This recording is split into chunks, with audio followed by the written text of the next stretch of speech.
ఈరోజు 75వ గణతంత్ర దినోత్సవం జరుపుకుంటున్నాం. శ్రీ ఓడ నరసింహారావు గారికి హృదయపూర్వక శుభాకాంక్షలు. అలానే 25వ వార్షికోత్సవం జరుపుకుంటున్న ఓడ నరసింహారావు గారి అంటూ శివరాజు కుమార్ గారి కార్యక్రమం ట్రస్ట్ గారికి వారికి కూడా హృదయపూర్వక నమస్కారాలు, కృతజ్ఞతలు, ధన్యవాదాలు తెలియజేస్తున్నాను. ఓడ నరసింహారావు గారి గురించి చెప్పాలంటే వెంకటరమణ మెటల్ ద్వారా పరిచయం. అయితే ఆయన డబ్బులు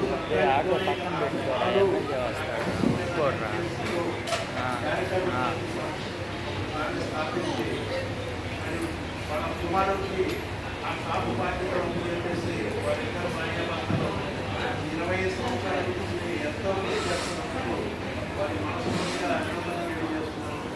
వారికి నేను జీవితంలో రుణపడి ఉంటా. ఎలా అంటే గత 20 సంవత్సరాల పైపు మరితన సత్యనారాయణ గారిని శ్రీరామ తీసుకొచ్చి శ్రీరామ జనాన్ని పరిచయం చేసిన మహారామైన వ్యక్తి ఓరామస్తున్నారు. ఆ రోజు ఆయన మధ్య సత్యనారాయణ గారు ప్రతి వారం శ్రీరామ రావడం జరిగేది. ఆ రోజుల్లో ఆయన అంత పాపులర్ కాలేదు. ఆయన ఆ విధంగా పాపులర్ అయ్యారంటే దానికి కారణం ఓరామస్తున్నారు.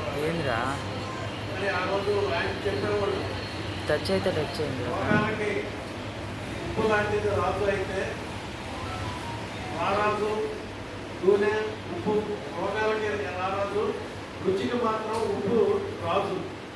రుచికి మాత్రం ఉప్పు రాజు, రోగాలకు మాత్రం ఉప్పు నూనె రారాజు.